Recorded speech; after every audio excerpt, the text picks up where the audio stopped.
থাকবে, এমন পড়া দিবা যাতে গলা ভাঙ্গে যায়, এতক্ষণ ধরে লিখবা যাতে আঙ্গুল ব্যথা করে, এতক্ষণ চেয়ারে বসে থাকবা যাতে কোমর ব্যথা করে। তোমার যে এই যে খারাপ লাগা অপমান, এটার কারণে তুমি চাইলে হাতে চুরি পরে সুন্দর মতো রুমের মধ্যে শাবনুরের মতো বিছানার মধ্যে ধাপ দিয়ে যায়, কান্দ, মেডিকেল হয় না, ইউ ক্যান ডু দিস। অথবা প্রত্যেকটা খারাপ কমেন্টের স্ক্রিনশট রাখা, প্রত্যেকটা মানুষের চেহারা খেয়াল রাখা, প্রত্যেকটা মানুষ যারা কথা শুনেছে তাদের কথা খেয়াল রাখা, এন্ড সেগুলাকে মনের মধ্যে পোষা। মনের মধ্যে রাগটা পুষো না, লেখো, ডায়েরি লেখো, 72 ঘন্টা ডায়েরি লেখো, স্ক্রিনশট তুলো, স্ক্রিনশট সবচেয়ে নেগেটিভ যে কমেন্টটা হয়েছে না তোমাকে নিয়ে, ওটা স্ক্রিনশট ওয়ালপেপারে দাও, দিয়ে মনের মধ্যে একটা চ্যাট উঠছে না, 72 ঘন্টা পরে এই চ্যাটটা যাবে পড়াশোনা এবং বইয়ের উপর। 72 ঘন্টা পরে যেই কোর্সে থাকবা, যেই বইতে থাকবা, সামনে যা থাকবে, এমন পড়া দিবা যাতে গলা ভাঙ্গে যায়, এতক্ষণ ধরে লিখবা যাতে আঙ্গুল ব্যথা করে, এতক্ষণ চেয়ারে বসে থাকবা যাতে কোমর ব্যথা করে। মেক শিওর রাগটা প্রপার জায়গায় যায়। রাগের কারণে, দুঃখের কারণে হার মানে না, এটা তো খুব কোয়াইট ইজি জিনিস, খুব ইজি। গিভ আপ করা খুব ইজি, আমার মধ্যে সুইসাইড করা খুব ইজি। একটা রিক্সাওয়ালা চালিয়ে কালকে সুইসাইড করতে পারে, ভ্যালিড রিজন আছে তার কাছে, বাট সে কি করে? ফাইট করে। So be that guy, be that girl, fight করো, অ্যাঙ্গারটাকে জায়গা মতো কাজে লাগাও। আর মনে রাখবা, আমি যতই মোটিভেশন দেই, এই মোটিভেশনের মেয়াদ হলো 5 মিনিট।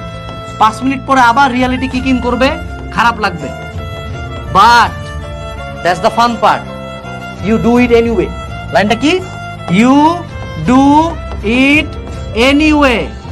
আজকে তুমি চান্স পাও নাই, একটু তোমাকে খেয়াল করাই দেই তো, ওই যে অ্যাডমিশন টাইমের কয়েকটা দিন যে বাইরে ঘুরতে গেছিলা, খেলাছে না? ওই যে পুরো রাত যে ফোনগুলো স্ক্রল করতেছিলা, খেলাছে না?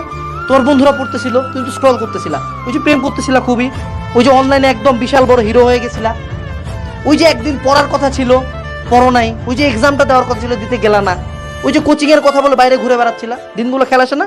ফ্ল্যাশব্যাকে যাও তো একটু, কি ফাঁকি দিছিলা, তাই না? ওই সময় তুমি কি করছিলা? তোমার ফিলিংস এর দিকে তাকাইছিলা যে আজকে ইচ্ছা করতেছে না তাই পড়বো না। You thought about your feelings, but আজকে থেকে ট্রাই করো ফাক ফিলিংস। কোনো ফিলিংস এর কিচ্ছু নাই, ভালো লাগতেছে খারাপ লাগে কিচ্ছু না, পড়বো। যতক্ষণ পর্যন্ত আমার পাবলিকে একটা সিট না হয় আমি পড়বো, যতক্ষণ পর্যন্ত ওদের মুখটা চুপ না হয় আমি পড়বো, যতক্ষণ পর্যন্ত আমি মেক শিওর না করি যে আমার রিভেঞ্জটা পুরো নিছে আমি পড়বো। যদি এই মেন্টালিটি মাথায় নাও, দেখবা শুধু পাবলিকে চান্স পাও না, লাইফে অনেক দূর গেছো। ভাইয়া পাবলিকের সিট কি সবকিছু? উত্তর হলো কিচ্ছু না। বাট কিছু না হলে আমি ফাইট দিব না কেন? ও যদি পায় আমি ফাইট দিব না কেন? ও যদি পাবলিকে পড়তে পারে আমি কেন হার মানবো? আমাকে কেন হার মানতে বলা হচ্ছে? আমি হার মানবো না। এই কথা দিয়েই আমাদের আজকের লাইফটা শেষ। যারা মেডিকেলে চান্স পাও নাই তোমার জন্য সমবেদনা, বাট যারা মেডিকেলে চান্স পাও নাই তোমার জন্য এখনো অসংখ্য পথ খোলা আছে। উনার উপর বিশ্বাস রাখো, উনার তোমাকে নিয়ে আরো বেটার প্ল্যান থাকতে পারে। সো উনাকে বেটার প্ল্যানটা বাস্তবায়ন করতে দেওয়ার জন্য তোমাকে কাজ করতে হবে। রুমের মধ্যে দরজা লাগাই দিয়ে কান্দাকাটি করলে উনার প্ল্যানে কোনো বাস্তবায়নের সুযোগই থাকবে না। তুমি বাঘের সামনে দাঁড়ায় যদি বলো আল্লাহ আমারে বাঁচাও, তা না, তোমার দৌড় দিতে হবে, উনি দেখবা বাঁচাই দিবে। That's the final thing.